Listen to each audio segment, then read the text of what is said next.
오늘 본문은 지금 제목을 띄웠는데 과거를 숨기지 않고 은혜를 드러내라. 이미 제목은 띄었는데 원래 저희가 귀납적으로 성경을 공부할 때는 이제 제목을 먼저 하는 것이 아니라 먼저 그 백지라고 생각하고서 이제 사실관계를 오늘 성경 본문을 통해서 우리가 읽으면서 이제 찾아 나가는 것입니다.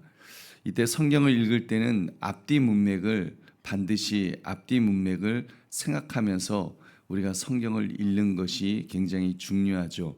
여러분 드라마를 보실 때도 여러분 그 시리즈 드라마 보실 때 어떻습니까? 시리즈 드라마를 딱 틀면 거기 뭐가 나오는가 하면 앞에 이제 지금까지 어떤 일이 있었는지 그걸 이제 영어로는 프리뷰라 그러는데 그 있잖아요. 이렇게 전편의 줄거리 해갖고 뭐 주인공이 어떻게 되고 그런 내용이 앞에 있고 그 다음에 이제 내용이 쭉 전개가 됩니다. 그래서 요즘은 건너뛰기 버튼도 있어갖고 넷플릭스나 이런 데는 건너뛰기에서 그 프리뷰를 안 보잖아요. 근데 어찌 됐건 우리가 전 문맥을 아는 거는 되게 중요하죠. 그래서 1장 1절부터 11절 우리 송구영신 예배 그 본문입니다. 거짓 교사의 문제를 지적하는 그 본문이 있었잖아요. 그래서 1장 1절부터 11절까지는 그 거짓 교사에 대한 문제를 딱 먼저 이야기를 하면서 이제 정반대 위치에 있는 사람으로 지금 사도 바울이 자기를 소개하고 있습니다. 자기가 어떤 사람이냐? 그 나를 충성되이 여겨 내게 직분을 맡기셨다. 지금 그 이야기를 12절에서 있죠. 그 12절 보시면 나를 등하게 하신 그리스도 예수 우리 주께 내가 감사함은 나를 충성되이 여겨 내게 직분을 맡기셨다. 그래서 하나님 나에게 직분을 맡기셨습니다. 거짓 교사들이 있었는데 지금 이렇게 거짓 교사들이 있는 중에 지금 하나님께서 자기를 직분자로 맡기셨음을 감사하고 있습니다. 이제 1번 그 우리 날마다 솟는 샘물에 있는 그 내용을 보시면 그 내용 관찰을 우리가 지금 시작한 겁니다. 그래서 그 앞에는 거짓 교사들이 있고 하나님이 자기는 이렇게 말씀을 그 충성되이 여겨 직분을 맡기셨다는 것에 대해서 그다음에 좀 더 우리가 보시면 1번 문제를 보시면 바울은 자신이 과거에 어떤 사람이었다고 고백합니까? 자신이 과거 어떤 사람이었는가 이걸 고백하냐는 거예요. 13절의 말씀 우리 같이 읽겠습니다. 13절 시작. 내가 전에는 비방자요 박해자요 폭행자였으나 도리어 긍휼을 입은 것은 내가 믿지 아니할 때 알지 못하고 행하였음이라. 아멘. 그래서 자기가 그 예수님을 믿기 전에는 비방자였다, 박해자였다, 폭행자였다. 지금 그 이야기를 합니다. 그렇잖아요. 자기는 비방자였죠. 그래서 하나님의 아들 예수 그리스도를 모독했습니다. 그리고 박해자였죠. 교회를 무너뜨리려고 얼마나 돌아다녔습니까? 또 폭행자였습니다. 실제로 교만한 마음으로 폭력을 휘둘러서 여러분 잘 아시는 것처럼 스데반 집사님 같은 분은 돌로 쳐서 죽이는데 거기에 앞장섰던 사람이 바로 이 사도 바울 아니었습니까? 그러면서 그런 자기는 비방자요, 박해자요, 폭행자였는데 그러면서 근데 그거를 모르고 행했다. 지금 그러잖아요. 그 내가 믿지 아니할 때에 알지 못하고 행하였습니다. 모르고 행했다고 지금 말하지만 이게 죄에 대해서 책임이 없다는 뜻은 아닙니다. 자기가 영적인 무지 상태, 즉 생명이 없는 영원한 생명이 없었던 바로 그런 상태였다는 것을 고백하는 것입니다. 그리고 심지어 15절에서 보면은 자기는 죄인 중에 내가 괴수다. 그 얘기 하잖아요. 그죠? 그 15절에 보시면 내가 죄인 중에 괴수다. 죄인 중에 내가 괴수니라. 이렇게 말하면서 과거에 어떤 사람이었다고요? 자기가 아주 악한 사람이었다. 비방자요, 박해자요, 폭행자였고 죄인 중에 괴수였다. 지금 그 이야기를 과거에 자기가 어떤 사람이었는가를 아주 장황하게 이야기하고 있습니다. 여러분 그러면서 이제 이어서 하는 이야기가 바울은 2번 문제 보시면 바울은 자신이 긍휼을 입은 이유를 무엇이라고 고백합니까? 16절 말씀 같이 읽겠습니다. 시작.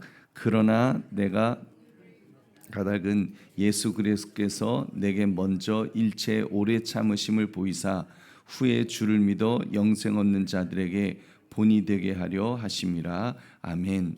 하나님이 자기에게 자기의 베푸르신 긍휼은 긍휼이 있는데 오래 참으심을 보이셨다. 자기를 정말 오래 참으셨다. 여러분, 사도 바울을 그래도 하나님께서 그 자리에서 죽이지 않으시고 기다리셨잖아요. 여러분, 어떻게 보면 우리들도 그렇죠. 우리도 하나님께서 우리를 오래 참으시고 기다려 주셨기 때문에 지금 나의 나된 모습이 있는 줄로 믿습니다. 특히 저는 더 그랬어요. 두 번째, 주를 믿어 영생 얻는 자들에게 본보기가 되려 하셨다. 그래서 주를 믿어 영생 얻는 자들에게, 믿음의 사람들에게 본보기가 되려고, 실제로 사도 바울은 그런 본보기가 되었습니다. 그 본이라는 단어, 이 본이라는 말은 그 견본이라는 거예요. 자기가 샘플이 됐다는 거예요. 샘플. 어떤 샘플이 됐어요? 어떤 사람이라도 정말 아무리 과거에 죄인이라고 할지라도 하나님의 은혜를 받으면 요렇게 될 수 있다. 요게 누구예요? 요렇게 사도 바울이죠. 사도 바울이 과거에는 어떤 사람이었다고요? 아주 죄인 중에 괴수였는데 요렇게 될 수 있다. 하나님의 은혜가 있으면 그렇게 될 수 있다는 것을 이렇게 샘플로 자기 자신을 보여준 것입니다.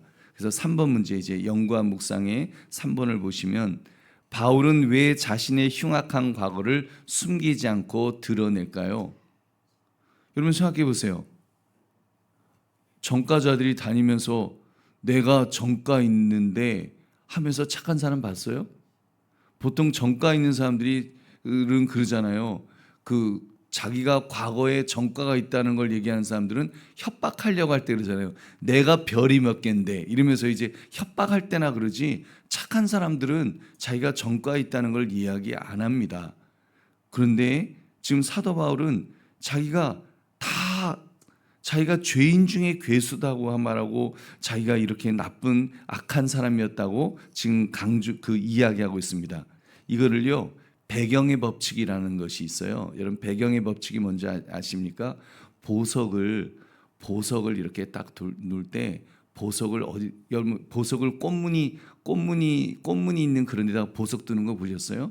보석은 까만 데다가 두면은 검은 벨벳 위에 보석을 탁 넣으면 찬란하게 보석이 더 반짝반짝 이렇게 예쁜 모습으로 비추잖아요. 그것처럼 바울의 죄가 깊고 어두울수록, 바울이 정말 죄인이라는 것이 그것을 이야기할수록 하나님의 은혜가 얼마나 크다는 것을 이렇게 보여줄 수 있잖아요. 그러니까 사도 바울은 지금 그걸 다 보이는 겁니다. 자기 과거의 그런 부끄러웠던 그런 모습이지만, 왜냐하면 하나님의 은혜가 중요하니까, 하나님의 은혜가 얼마나 크냐 이거를 지금 보여주는 것이 이게 중요하니까, 그래서 자기의 그런 부끄러운 그 모든 과거들을 다 이야기하고 있습니다. 그래서 죄됨이 클수록 그리스도의 용서는 더 위대하다는 것을 이렇게 전달할 수 있기 때문에 지금 사도 바울이 자기의 과거의 흉악한 과거를 숨기지 않고 그렇게 말하고 있는 것입니다. 그래서 자신을 본보기로 삼아서 복음의 능력을 증거하게 하기 위함인 것입니다. 그래서 16절 후반부에 보면 후에 주를 믿어 영생 얻는 자들에게 본이 되게 하려 하심이라. 그래서 이것을 통해서 누구든지 변화시킬 수 있는 능력이 있다. 복음은 정말, 하나님의 복음은 그런 능력이 있다. 지금 그 사실을 이렇게 강조하고 또 강조했던 것입니다.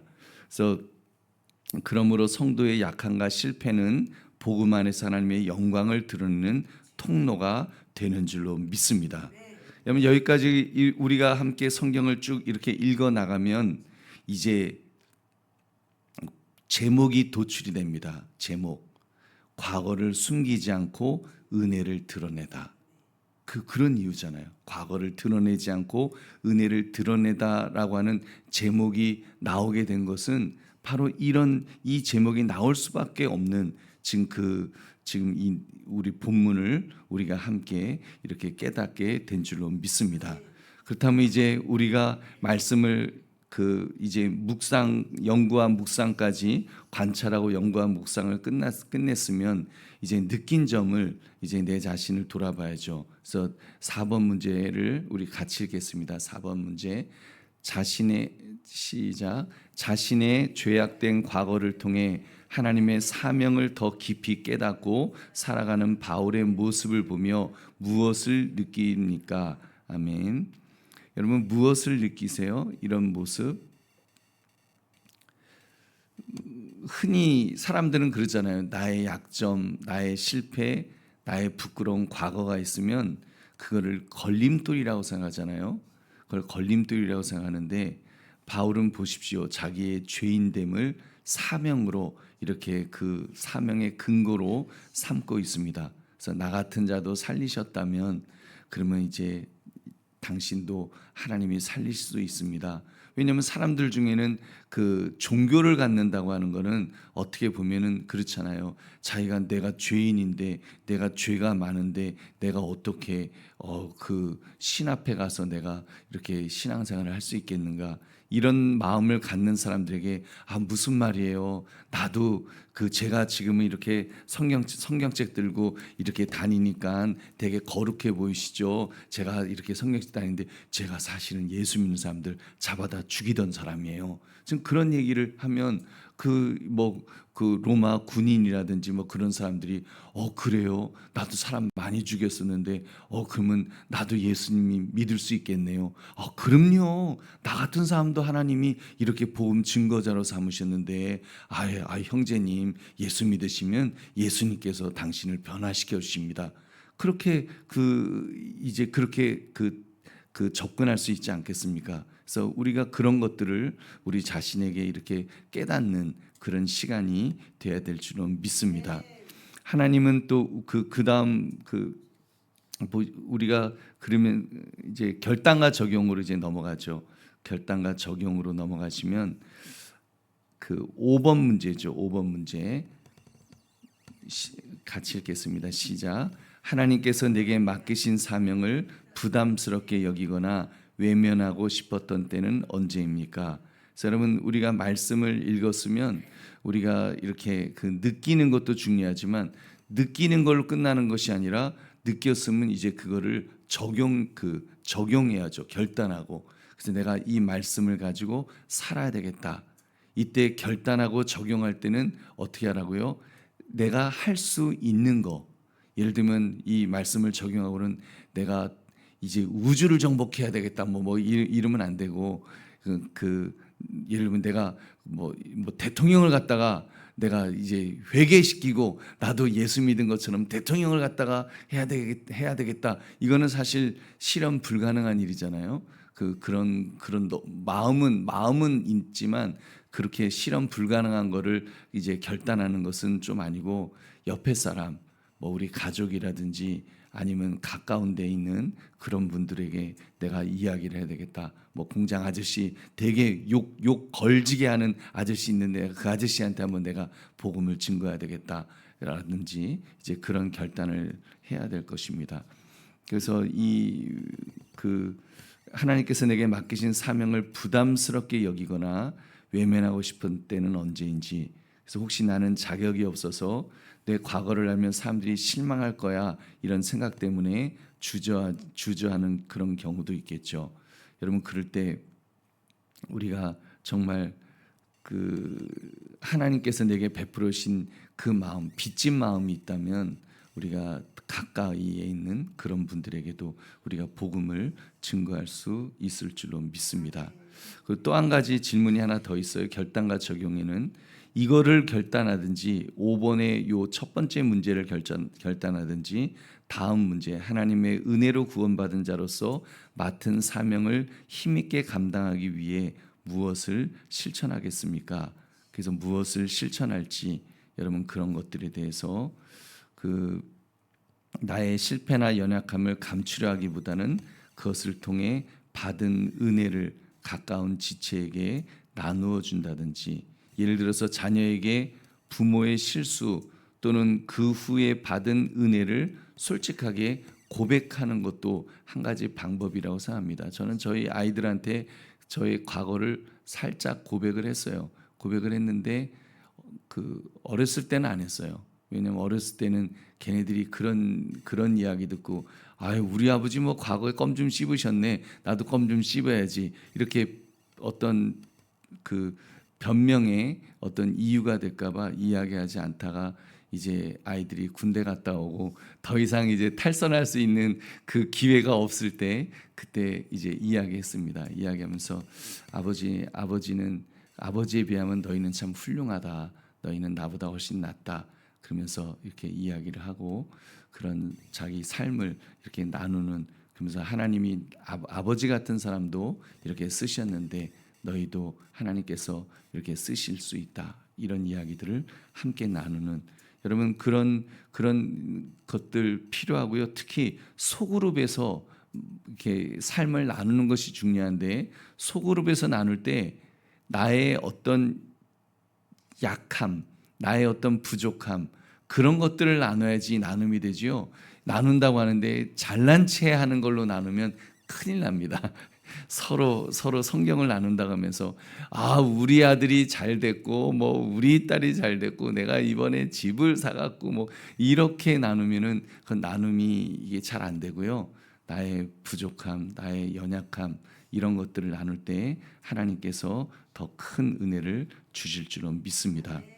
여러분 바울이 마지막 17절에 보면은 갑자기 찬송을 터뜨리고 있습니다. 17절에 보면 영원하신 왕 곧 썩지 아니하고 보이지 아니하고 홀로 하나이신 하나님께 존귀와 영광이 영원무궁하도록 있을지어다 아멘 하면서 막 오늘 하루 나의 죄인됨보다 하나님의 크심을 더 크게 묵상하는 그런 찬양의 시간을 가질 수도 있을 것입니다.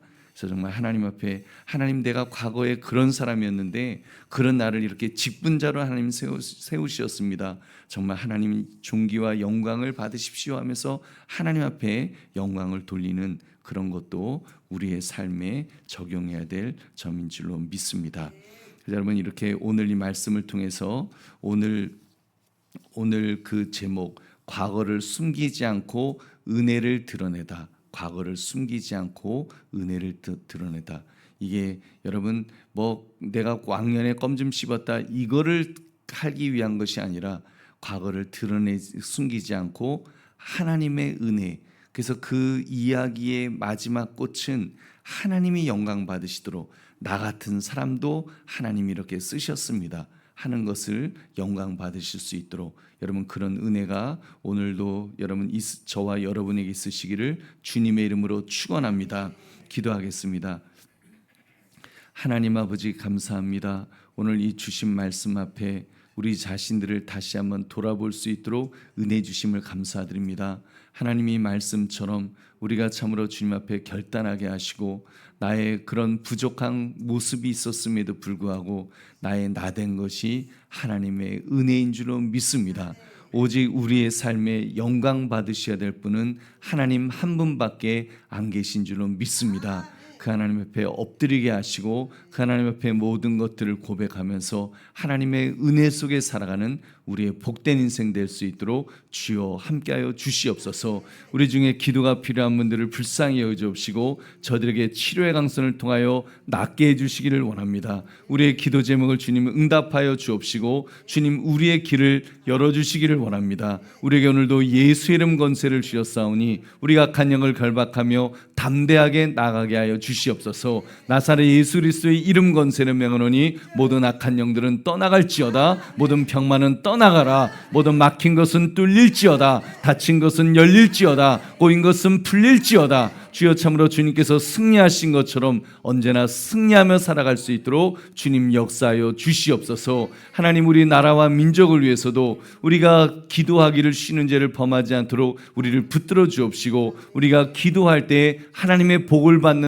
나라가 될 줄로 믿습니다. 하나님이 기뻐하시는 법이 세워지는 나라 되게 하시고 하나님이 기뻐하시는 정책이 펼쳐지는 그런 복된 나라 되기를 주여 원합니다. 하나님이 지금까지도 우리나라를 이끌어 오신 것처럼 앞으로도 그렇게 이끌으실 줄로 믿사오니 믿음으로 우리가 기도하며 더욱 나아갈 수 있도록 함께하여 주시옵소서. 하나님, 이렇게 오늘 우리 새벽 기도회 2026년을 맞이하여 처음 이렇게 또 시작하는 새벽 기도를 나오게 하심을 감사드립니다. 우리의 새벽 제단을 통해서 하나님 앞에 더 가까이 나가게 하시고 무엇보다도 하나님을 드러내며 하나님께 영광 돌릴 수 있는 우리의 복된 삶이 될 수 있게 하여 주시옵소서. 우리 교회도 그런 교회 되기를 원합니다. 온전히 영광 받으실 분은 오직 하나님 한 분만이 되셔서 영광과 존귀와 하나님 경배를 받으시는 우리 하나님으로 우리가 살아가도록 인도하여 주시옵소서. 감사드리며 예수님 이름으로 기도드립니다.